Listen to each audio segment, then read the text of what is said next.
Resumen imposible. Mati Colombati te ordena las noticias en un país imposible de resumir. Maldita suerte, una mirada crítica de una realidad absurda. Y ahí va, miércoles 26 de marzo.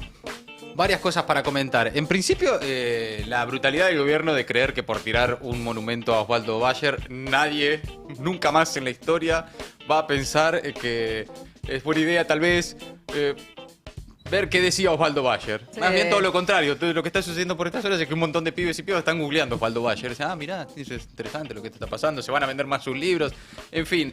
Pero de todas formas hay que advertirlo en el contexto, ¿no? Más allá que a veces parece bait, provocación y batalla cultural permanente, son señales de las que venimos viendo varias. Muchas. De un gobierno que no puede convivir, no hay forma, no logra convivir con... Ya no solo quienes piensan distinto, sino quienes pensaron distinto. Estamos hablando, ¿no? Sí, de gente que ya no está en este plano, exacto. Muchachos. Nos vamos a dedicar a eso, vamos a ver qué pasó. En principio, las últimas novedades que hay, porque además el monumento se va a hacer de vuelta en otro lado. Así que en definitiva, eso también. Mientras Milei está a la espera del Fondo Monetario Internacional, desesperado. Cuánta guita manda el fondo, cuántos fondos necesita Milei, etcétera. Es parte también de la conversación por estas horas. Mientras continúa el ajuste. El gobierno fijó por decreto el salario mínimo docente. Hoy marchan los jubilados. Tal vez es menos noticia que los miércoles anteriores. No es tan masiva la convocatoria, en la previa al menos. Pero hoy marchan, las organizaciones sociales van, los sindicatos van y los jubilados vuelven a marchar. Ya además sin la moratoria vigente y con hoy una novedad que tiene que ver con un pequeñito aumento que les dio el gobierno mientras mantiene el bono congelado y los sigue ajustando. Y vamos a repasar también algunos conflictos sindicales en la previa del paro de la CGT que están siempre medio por debajo del radar, pero ahí tenés paro del sector del neumático, mañana una movilización de ATE y paro también de los trabajadores estatales, el viernes la posibilidad de un paro de transporte, un paro en realidad de colectivos en el área metropolitana de Buenos Aires. Están protestando, mira, esto es impresionante, es muy sintomático, los trabajadores del INDEC denuncian que sus salarios están por debajo de la línea de pobreza que ellos mismos miden. En las últimas horas salieron también a protestar y bueno, en las últimas novedades también de lo que está pasando en el mundo nos va a contar ahora y mientras tanto dejan un like, un comentario y arrancamos a resumir. Bueno, en el gobierno realmente por un lado son entre provocadores y brutos, las dos cosas al mismo tiempo. Tan brutos que creen de verdad que destruyendo un homenaje a Osvaldo Bayer ahí en Río Gallegos era una buena idea para congraciarse, vaya uno a saber con quién, para alimentar ahí ese monstruito de demanda permanente, de gestos, dame revancha. Revancha, dame batalla cultural, cambiame el nombre del Centro Cultural Kirchner, Cucas, ahora se llama de otra forma. Y así están como en el día a día, que es un poco también la ansiedad que genera vivir la política en el ritmo de las redes sociales. Entonces vos todos los días necesitas algo. Todos los días necesitas una. Y en este caso, además, yo creo que le sale mal. Ahí es creo que por lo que uno puede pensar que, además de revanchistas, además de tener actitudes antidemocráticas, de ser medio fachos, son además brutos. ¿Por qué? ¿Qué sucede ante este tipo de casos? Que mucha gente, muchos jóvenes, posiblemente, mucha gente en general se esté enterando quién era Osvaldo Bayer por estas horas. De hecho, me pasó de conocer gente ¿quién era? ¿Qué hacía? ¿Qué decía? Y googlean y dicen, claro. che, pero pará, mirá qué interesante. Está bueno esto que ¿Por qué dice. lo odian? Claro, entonces, ¿por qué lo odian? ¿Por qué este gobierno odia a una persona como Osvaldo Bayer y por qué es capaz de destruir un monumento? No solo, ni siquiera te digo de cambiarle el nombre, cambiarlo de lugar, moverlo. De estas historias tenemos varias en nuestra historia reciente. ¿Se acuerdan lo que fue el monumento a Juana Zurduy? Que el monumento a Colón, si lo movemos para acá, si lo movemos para allá. De estas vienen desde hace rato estas discusiones. Ahora, ir y con una herramienta que como no se está utilizando para la obra pública, para renovar rutas, para hacer obra pública, la tienen que utilizar para destruir obras, fueron y rompieron esta estructura que lo que pasa siempre, cada vez que un gobierno intenta borrar por la fuerza una manera de pensar, que es que esa manera de pensar se multiplica. Tal vez es una expresión de deseo, pero yo de verdad creo que eso sucede, ¿no? Sí, sucede. Y mezclándolo con lo que vas a hablar después, con las protestas que está habiendo, ayer hubo de los trabajadores de Vialidad Nacional. Claro. Que claro, está todo parado, menos esta grúa que fue y tiró Sí, abajo. aparte un monumento, un recuerdo de Osvaldo Bayer que despojado de toda ideología. Era una imagen de Osvaldo Bayer, no decía aguante la Patagonia rebelde. Ni siquiera, claro. Repartamos la propiedad de la tierra, cosas que sí pensaba Osvaldo Bayer, pero solo era una imagen muy lavada, era una imagen del Sí. periodista y escritor. Sí. Es al mismo tiempo que es asombroso, es muy trillado, Mati, ¿eh? Sí, sí, Desde sí. siempre los gobiernos autoritarios, los regímenes, aquellos que quieren imponerse por la fuerza, han recurrido a ese tipo de métodos. Habitualmente se queman los libros, ¿no? Claro, En bueno, la hoguera. sí, Bueno, sí. es Bueno, a eso, Osvaldo ¿no? Bayer le quemaban sus libros durante la dictadura. Exacto. Claro. Ahora este gobierno tira su homenaje. Pero además Pero tiene es mucho una que continuidad ver, histórica, Tiene ¿no? mucho que ver con lo que acabas vos de destacar, que a mí también me llamó poderosamente la atención. No es que sacaron el monumento. No, no. Necesitaban Lo rompieron. destruirlo. Lo destruyeron. Sí, porque de última, si querían, digamos, emplazarlo en otro lugar, hubieran sido más cuidadosos. Ahora, en serio, yo creo que esto no les suma, pero para nada, No, desde sumará ningún tal vez lado. en los propios, muy intensos, digamos. Pero un núcleo, ni siquiera estamos Sí, hablando sí. del 30% que No, lo votó, no. ni siquiera. Me parece que esto no suma realmente, al contrario, en su propio núcleo. No creo que esto esté cayendo demasiado bien porque es justamente lo que está diciendo Ori. Sí, esto sí. lo vemos en los regímenes dictatoriales del mundo, cuando tiran los monumentos y ese Sí. tipo de cosas. Hoy hablé con el intendente de Río Gallegos y además confirmó que van a hacer otro homenaje similar con el mismo artista que había realizado esta figura en otro lugar de Río Gallegos. Es decir, el homenaje seguirá existiendo. Y seguramente va a tener mucha visibilidad. Pero además lo multiplicaron. Dice que se estaban comunicando intendentes claro. de otros pueblos de Río Gallegos. Y Y van dice, a yo ahora ir. quiero uno también. Sí, claro. Lo van a multiplicar. Florecerán 1000 Bayers. En ese caso, si florecen 1000 Bayer, bienvenido sea entonces, y le agradecemos al gobierno por ser tan bruto en este sentido.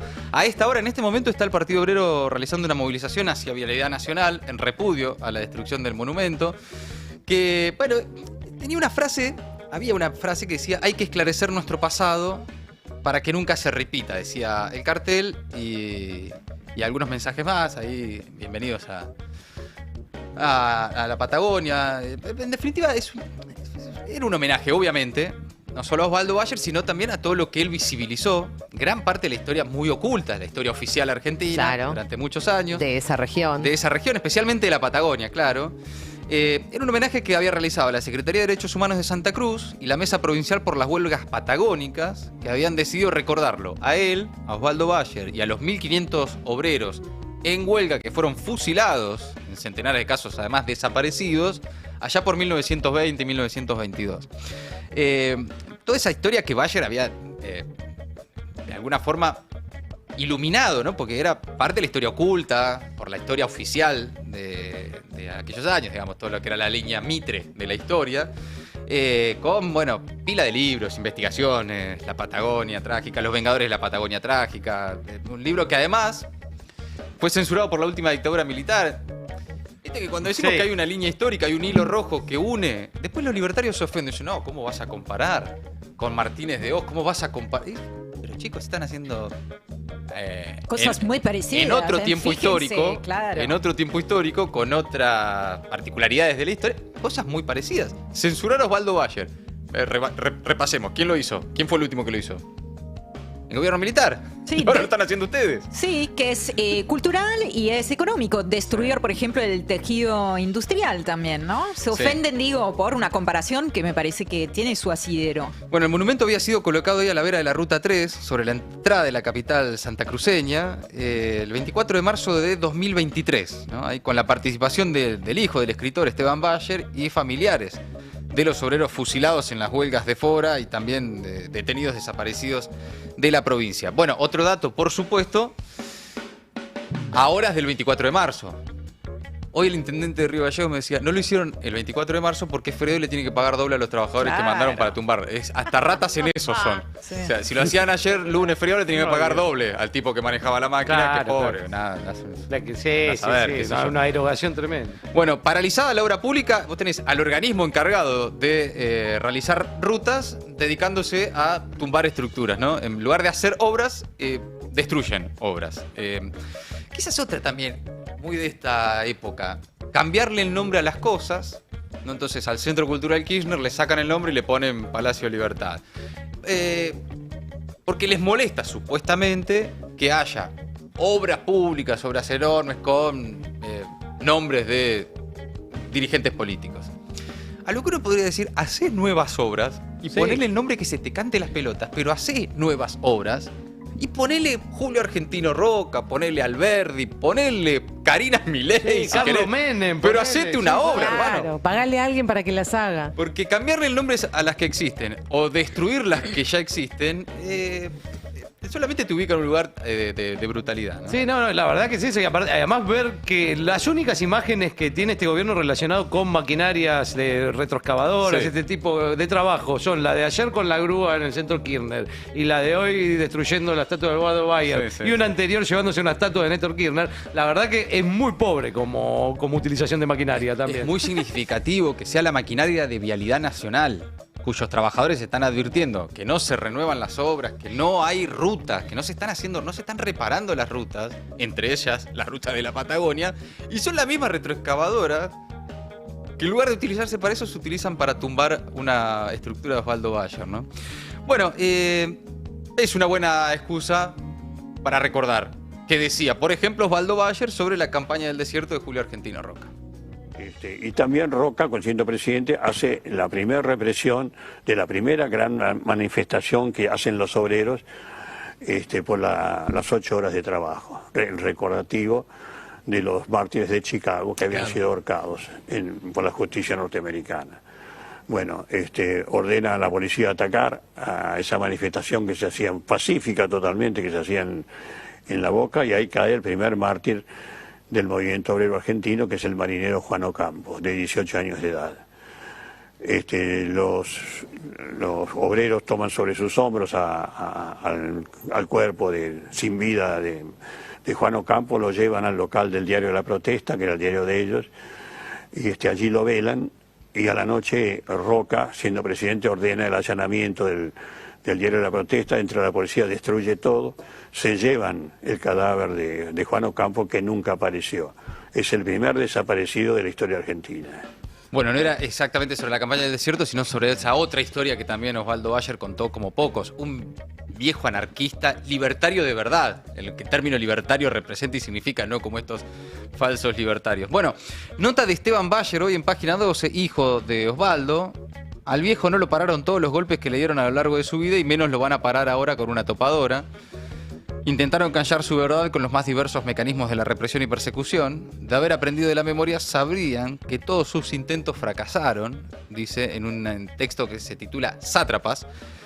Lo encarcelaron varias veces por su periodismo independiente, le quemaron los libros de la Patagonia Rebelde y los otros, le prohibieron películas, lo amenazaron de muerte, lo echaron al exilio, lo expulsó Gendarmería de la ciudad en la que vivíamos y el Senado de la Nación de su recinto. Le iniciaron decenas de juicios, los ganó todos, y la lista de querer hacerlo callar es larga, pero más largo es su coraje rebelde y sus regresos, dice el hijo de Osvaldo Bayer hoy en página 12, lo que jamás se imaginó que ahora hasta con una topadora lo quieran castigar, pero no aprendieron, deberían saber que Osvaldo vuelve y con más fuerza que nunca. Este gobierno de sátrapas, de negacionistas, de serviles, de cobardes, recurre una vez más a la violencia para tapar la verdad que los incomoda. Siembra violencia, dice acá Esteban Bayer. También salió hoy la hija de Osvaldo a convocar a la movilización que se está realizando a esta hora rumbo a Vialidad Nacional. Y había otro acto que se iba a hacer en el monumento Julio Argentino Roca, que está acá en la ciudad de Buenos Aires también, allá en el microcentro también, ¿no? Cerca ahí en la diagonal, ¿qué es? Diagonal, bueno, Diagonal Sur, ¿no? Está el monumento en Diagonal Sur, también para reivindicar la figura de Osvaldo Bayer. Que Bueno, le tocaban, que hay que decir, ¿no? Sí. Que era ese tipo al que cualquiera le tocaba el timbre Sí. y te ibas a charlar un rato con Bayer. Era en tremendo. su casa hay tremenda biblioteca. Sí, Sí. sí, Bueno, hoy le pregunté a un siempre. amigo que compartió varios whiskies con él en eso. Y dice, sí estaría cagando de risa de que un gobierno Sí. como este haya tirado una Yo estatua. creo que sí. Como diciendo, también hay una cosa de cómo uno se para frente a este tipo de episodios violentos, que generan bronca, obviamente. Pero también hay veces que hay que tratar, aunque sea difícil, de escapar del estado de indignación permanente y decir, Sí. ¿saben qué? Le vamos a hacer de vuelta. Y a Osvaldo Bayer se lo va a seguir leyendo y se lo va a leer más que antes. Gracias por multiplicar en todo caso su mensaje. Sí, no se y hubiera como me puesto- decía hoy este amigo de Osvaldo, que compartió muchísimas noches, se estaría cagando de risa Sí. él de lo que está haciendo este gobierno con una estatua de su Seguro figura. que no se hubiera puesto en situación de víctima, eso seguro, seguro sí, que sí. no. Además, a lo largo de la historia hubiera si lo han aprovechado para decir Sí, un montón de sí. trabajo. Aparte, digamos que- Seguro, claro, sí. También fue uno de los promotores de esa batalla cultural, de esa batalla histórica, ese Claro. revisionismo histórico, de tirar el monumento de roca, de cambiar los Claro. nombres de la calle, digamos. Batalla cultural en serio, ¿eh? Claro, claro. Claro, de contar otra historia. Bueno, en fin, hablando de historias, mientras tanto, Milei, a la espera del Fondo Monetario Internacional, en medio de la trepada del dólar blue al borde de los 1.300 en las últimas horas, el staff mantuvo este martes una reunión con el directorio del FMI para analizar las negociaciones de un nuevo préstamo a la Argentina. Desde el organismo confirmaron que las conversaciones están avanzadas, mientras fuentes del gobierno destacan en distintos medios hoy, dejan trascender que la reunión en Washington sin la participación de funcionarios argentinos fue buena y que ahora las definiciones dependerán del famoso BOAR, el BOAR del fondo. Y ahí el voto de los países, ¿no? Por eso ayer era importante lo que nos contaba Ori del mensaje de Manuel Macron y la participación que tiene Francia en las Claro, acciones del fondo. Ahí tiene un votito. Y bueno, y uno descuenta también, se supone, que Donald Trump le va a dar una mano a su mascota. ¿No? Le da Es verdad. algo de comer a la mascota. Un poquito, cada le tanto tira, dan. le tira un huesito. doggy. Se portó muy bien Claro, la mascotita. todo, claro. Un doggy. Mira. Agarre. A ver, El Tamagotchi. Claro. Sí, Chicho. sí. Mientras tanto estamos todos acá diciendo, no, otra vez no, otra vez no. Pero bueno, a su Tamagotchi le va a dar algo para morfar. Mientras tanto, el jueves se supone que mañana podrían conocerse más novedades, porque va a haber una conferencia de prensa de la vocera del organismo, Julie Kozak, desde, bueno... La compañera Julie Kozak, La compañera como Julie Kozak. La compañera Julie Kozak. A las 11:30, después, bueno, de lo que ya vimos la semana pasada, la aprobación del DNU por diputados, que autoriza un nuevo endeudamiento con el fondo sin saber de cuánta plata estamos hablando. No olvidemos esa particularidad de lo que aprobó el Congreso, o por lo menos la Cámara de Diputados la semana pasada. ¿Cuántos fondos necesita el gobierno? ¿Cuánta guita manda el fondo? Es por estas horas la incógnita. La agencia Bloomberg habla de 20.000 millones de dólares, pero de esos 20.000 se dicen que 12.000 serían para autopagarse, ¿no? La refinanciación de deuda que la Argentina ya tiene con el fondo. Entonces, por estas horas viste, vos ves a los voceros, a los oficiales y a los no oficiales del gobierno, sumando, ¿no? Porque 3.000 vienen de acá, más 2.000 de no sé qué, pintan como tratando de generar un número, como diciendo, ¡fa! Y es la cuenta del Sí. almacenero, ¿no? La verdad es que por ahora se habla de como mucho, veremos, ¿no? Pero por ahora se dicen 8.000 millones de dólares. Y después habrá que ver si le permiten, supongo que sí, otra vez a Caputo usar esa guita para planchar el dólar y llegar a las elecciones sin devaluar, que es en definitiva para lo que necesita la guita del gobierno, Claro. no para sanear las cuentas del Banco Central. Ah, ¿no? Yo creo que no va, no Yo sé. estaba reconfiado en eso.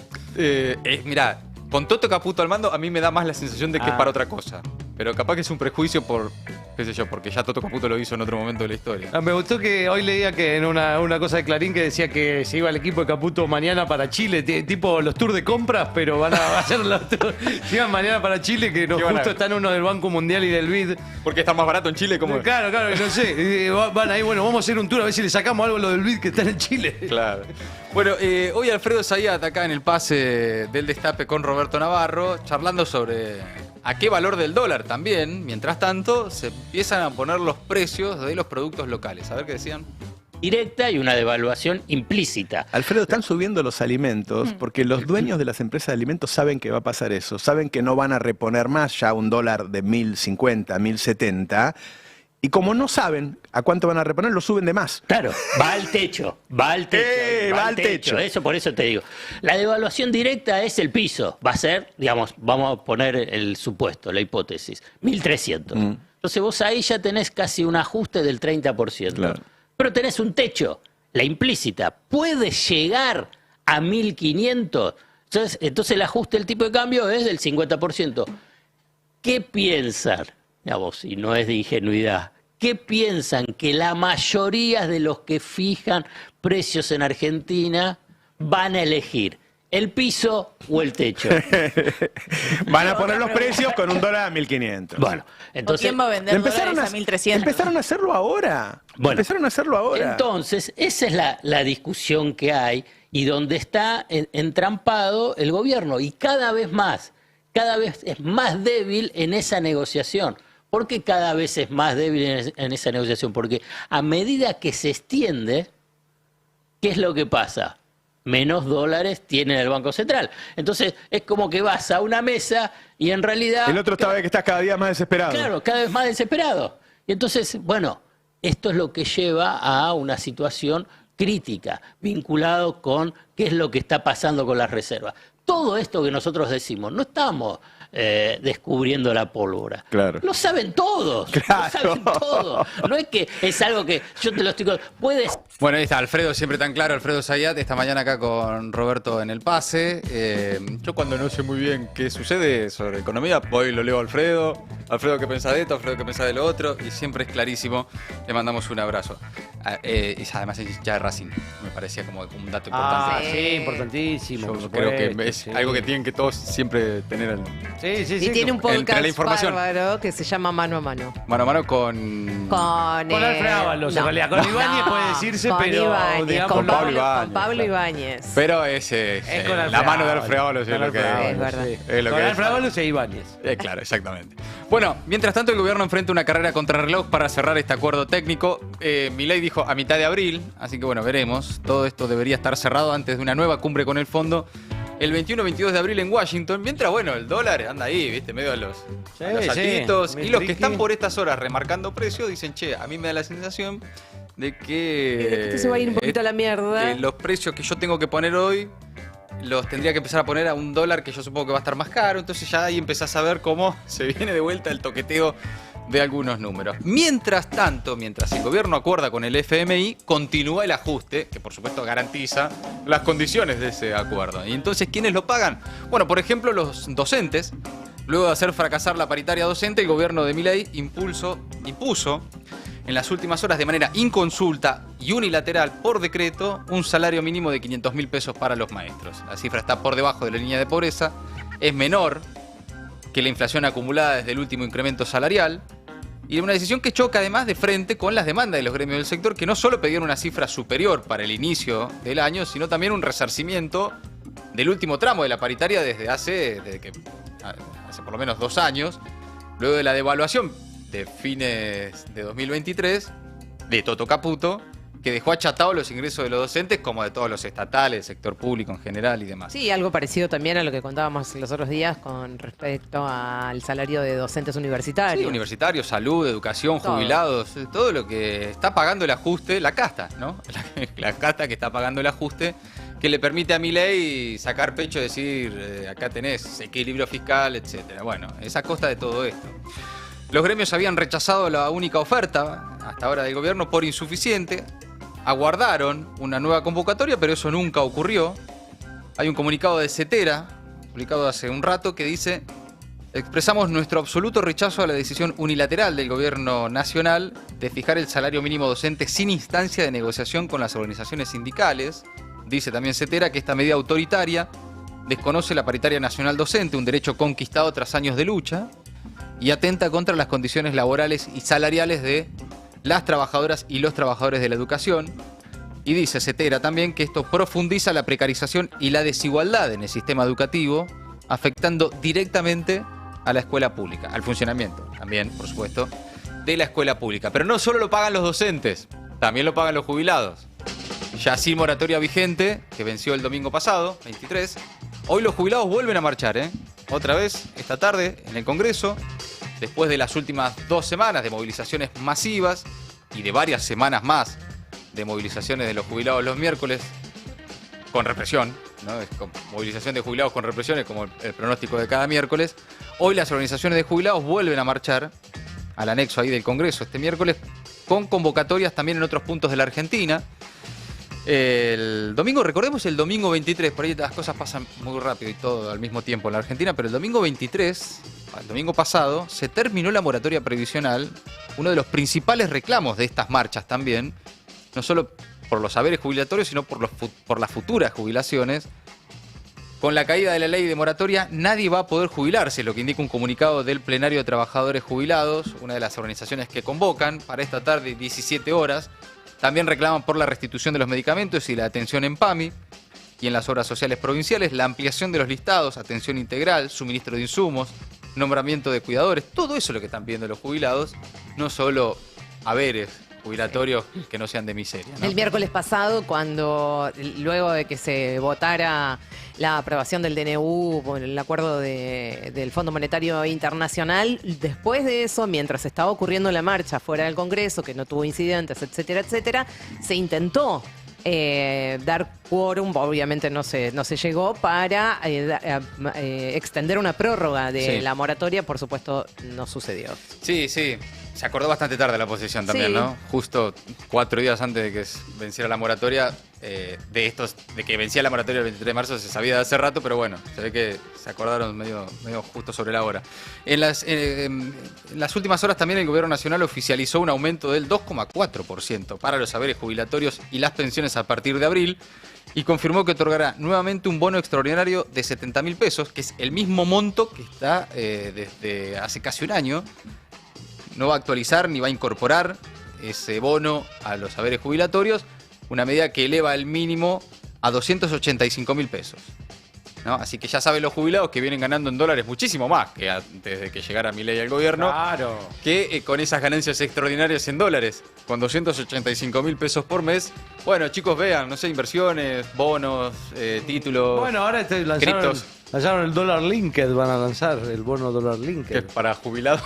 Supongo que debe estar, lo deben estar suscribiendo muchísimos jubilados, ¿viste? Que vienen suscribiendo. Sí, sí. Bueno, sí, ya sabe, usted ya esto lo venimos recomendando desde hace rato. Si usted conoce un jubilado que cobra la mínima en la Argentina, propóngale algún negocio, inversiones. Y por ahí es eso. ¿Dónde poner la plata a trabajar? Por ahí es eso todo el quilombo que hay, que son los jubilados que se calentaron con el gobierno porque le pegan a otro jubilado y desarmaron todo el carry trade que están haciendo los Y jubilados. eso es lo que está moviendo el dólar. Claro. Puede ser que hayan sido los jubilados. Bueno, veremos. Otros que están pagando el ajuste son los trabajadores en la Argentina, obviamente. Hay varios conflictos sindicales, mientras se viene el paro de la CGT. El sindicato del neumático para hoy con movilización a la Secretaría de Trabajo de la Nación este miércoles en rechazo a los despidos ilegales en el sector y en protesta por la falta de propuestas salariales de las empresas, de las grandes empresas como Bridgestone, Pirelli, FATE, que además no quisieron discutir el aumento del bono extraordinario luego de que fueran publicadas las estimaciones de inflación por parte del INDEC. Ahora vamos a hablar de los trabajadores del INDEC. Una medida de fuerza que se va a extender hasta mañana a las 2 de la tarde. Arrancó ahora el mediodía y es hasta mañana a las 2 de la tarde, ante la negativa de las compañías del rubro de presentar un plan para el incremento de sueldos que incluya los meses de enero y febrero de 2025. Desde el Sindicato Único de Trabajadores del Neumático, el SUTNA, también denunciaron despidos ilegales en Bridgestone cuando no obtuvo la autorización para extender el procedimiento preventivo de crisis. Entonces, hoy paro del sector del neumático y este jueves paro de estatales.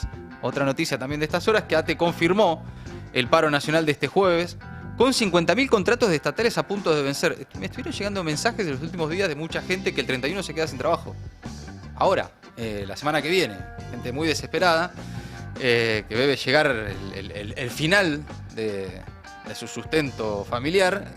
Ahora, en algunos días, el gremio que conduce Rodolfo Aguiar va a protagonizar una nueva jornada de protesta, que además del cese de actividades va a contar con una movilización desde las 12 al Ministerio de Sturzenegger, del ministro de Desregulación y Formación del Estado, el Transformer Sturzenegger. Dice Aguiar en su cuenta de Twitter que la medida de fuerza tendrá un alto acatamiento. En la administración pública el malestar es creciente en todo el país. Esta gente vino al Estado solo a llenar sus bolsillos, dice. Ahora les van a aumentar el sueldo a los funcionarios que más despidan. Que es una especie de premio que les van, ¿viste? Es impresionante. ¿Viste cuando en las empresas, Claro. en las empresas privadas, Es un premio por productividad. reparten ganancias por productividad? Decís, bueno, ¿cuánta gente Sí. echaste? Bueno, te corresponde este porcentaje de aumento. Que suelen ser premios por lo general a gerencias, ¿no? Que obtienen, claro. no a los trabajadores. Son muy pocos los sectores que comparten ganancias con los trabajadores, pero sí, es una especie de premio incentivo a quienes confeccionen una buena Exacto. lista. Una buena lista de Una despidos. buena lista de despidos. Claro, hacemos una buena lista de despidos y vos te llevas lo Te tuyo. lleva lo tuyo, Qué carancho todo eso también, ¿no? No. carnero total, un gobierno carnero total. No, Es sí, de aparte. una brutalidad. Sí, aparte poniendo toda una situación de trabajadores contra trabajadores, que en definitiva, claro, obviamente que no cae bien si un tipo agarra eso, tiene un poco cargo jerárquico, pero también es un tipo que debe tener una gerencia ahí Sí, del sí. Estado, que debe estar cobrando bastante mal también y que le dice... Que probablemente ni siquiera sea funcionario. estamos Claro, hablando, claro, sí. un tipo ahí que le dicen, te doy 400 lucas más y echás tanta gente. Bueno. Dice Aguiar, se apoderan del Estado CEOs fracasados que nos están costando muy caro a todos los argentinos. Todos los días nos dicen que ahorran y achican, pero nadie sabe quién se beneficia de esos recortes. Evidentemente, el hecho de volver a recurrir al FMI demuestra el fracaso del actual programa económico, dice el secretario general de ATE, que además exigen la renovación automática de los más de 50.000 contratos que vencen ahora, a fin de marzo, y que las paritarias se deben reabrir de manera inmediata y reparar el deterioro grave que han sufrido todos los salarios, especialmente, ¿no?, los salarios del sector público. Y mientras tanto, posible paro de colectivos este viernes. Negociaciones contra reloj también, porque el gobierno busca desactivar el paro de colectivos anunciado por la UTA para el viernes. Van a tratar de frenar esa medida y si no, bueno, se vendrá también la famosa conciliación obligatoria. Hay una nueva audiencia en las próximas horas, pero la Secretaría de Trabajo, encabezada por Julio Cordero, podría recurrir a la postergación a través de la conciliación obligatoria de cualquier acción sindical por 15 días. Sin embargo, desde la UTA consideran poco probable que surja una oferta salarial que permita desactivar este paro. Bueno, veremos, ¿no? Hay negociaciones, obviamente. Pero es parte también, viste, de los conflictos sindicales permanentes. Están en todos lados. Donde mirás hay un conflicto. Está sucediendo en distintas partes. Menos difundido, más por debajo del radar, pero hay en toda la Argentina puntos de conflicto sindical. En una Argentina que el gobierno vende sin conflicto, ¿no?, al Fondo Monetario Internacional. Sí, y se acuerdan, probablemente esto último que acabas de decir sea la respuesta, pero ¿se acuerdan cuando al principio no dictaban ningún tipo de conciliación obligatoria? Era, quieren parar, paren. Bueno, ahora parece que la cosa está como un poco más frenada en ese sentido. Están tratando de que no haya tanto quilombo, pero bueno. Y en este caso, además, no lo están logrando. se trata de los colectivos del AMBA, ¿no?, que también eso... Después, si es capaz un paro en una fábrica en Tucumán, Santa Fe, sí. Bueno, sí, paren, qué sé yo. Pero eso esto te puede generar, lo de los colectivos, te puede generar un quilombo importante. Sí. Importante. Bueno, mientras tanto, mira esto. Trabajadores del INDEC denuncian que sus salarios están por debajo de la línea de pobreza que ellos mismos calculan. La Junta Interna de ATE-INDEC reveló que gran parte de los empleados que trabajan, precisamente de calcular los índices de pobreza en la Argentina, tienen salarios inferiores a esa canasta básica total con la que ellos trabajan, la que ellos elaboran, lo que los ubica en la misma condición de vulnerabilidad que analizan, ¿no? Denuncian la pérdida de poder adquisitivo y exigen la incorporación, mejor dicho, de su estudio al calendario oficial de difusión, así como una urgente recomposición salarial. Todos estos conflictos sindicales están sucediendo mientras el gobierno garantiza, supuestamente, al Fondo Monetario Internacional no solo el ajuste, sino que no se le pudre la calle, que no hay conflicto, que no hay reclamo, que la gente está tranquila, que la gente se traga el ajuste, le dicen al fondo. Bueno, ojo que se viene, además ahora en breve también, no solo hoy la movilización de los jubilados con respaldo de las organizaciones sociales y sindicales, sino que se viene el paro de la CGT y una gran movilización que se está preparando para el 1 de mayo también.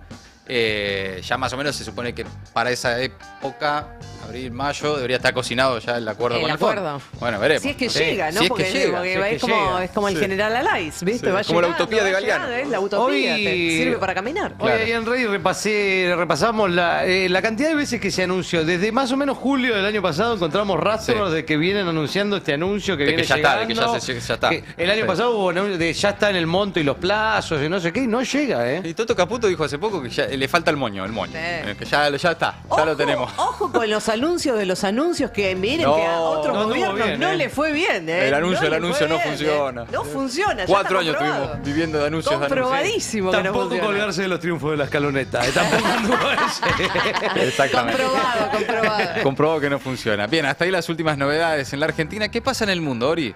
Empezamos en Brasil con la noticia más reciente de estos últimos minutos. Jair Bolsonaro acaba de ser formalmente finalmente imputado por liderar un intento de golpe de Estado contra Lula. Esta es una decisión del Tribunal Supremo que aceptó entonces por unanimidad la denuncia de la Fiscalía.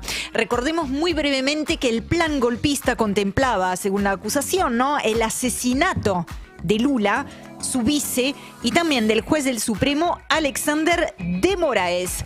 Ahora hacemos escala en El Salvador, donde se espera la visita de la secretaria del Departamento de Seguridad Nacional de Estados Unidos, una mujer llamada Kristi Noem, que tiene previsto visitar el Centro de Confinamiento del Terrorismo, el llamado CECOT por su sigla, donde llegaron la semana pasada, y este es un tema al que le venimos dando seguimiento, deportados desde Estados Unidos más de 260 migrantes, entre ellos un gran número de venezolanos acusados sin pruebas de pertenecer a la organización criminal Tren de Aragua. También se espera que se reúna con el propio presidente Nayib Bukele, amigo, como le dice Donald Trump, del presidente estadounidense, que otros llaman ya el carcelario de Donald Trump. Bueno, el carcelario de Trump. Y le queda bastante bien, la verdad. Este es el primer destino de una gira que la va a llevar el jueves a Colombia, donde se va a reunir con Gustavo Petro, que no sé si recordarán, un par de meses atrás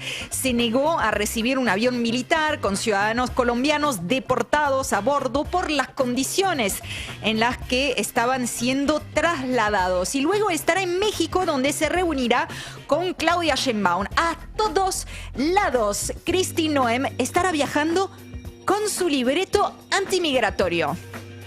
The United States Secretary of Homeland Security.